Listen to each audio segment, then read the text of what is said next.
Takot ka ba sa dilim? Ako si Risa Singson Kaupeng.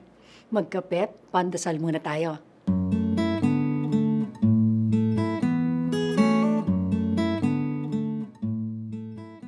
Maraming batang takot sa dilim. Siguro dahil tinatakot ng mga matatanda para sila'y sumunod. Hala ka, wag ka dyan, may multo dyan.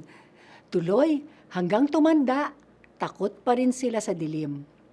Just read the Bible and you'll see that even the disciples were afraid of ghosts. In Matthew 14, they were by the lake when they saw Jesus walking on the water. Anong sabi nila? Multo! At natakot sila.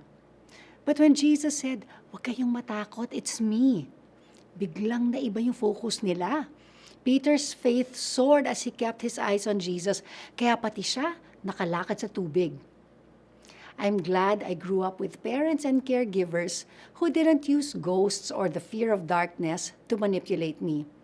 Nakatulong din na sa murang edad, naniniwala ako na si Jesus is more powerful than the forces of darkness. So there's no need to fear. Nakatulong din na hindi ako nanonood ng mga horror movies at iba pang nakakatakot na palabas. It's because I don't want to feed my fears. Meron akong kaibigang nagsabi that faith is the opposite of fear. Faith is believing in God, while fear is putting faith in the devil. Are you afraid of the dark?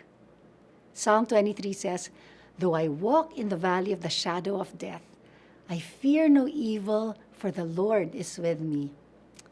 Kasama natin si Jesus, ang ilaw ng sanlibutan. Wala tayong dapat ipangamba. Let's pray. Jesus, let your light dispel the darkness and fear in my life. Amen.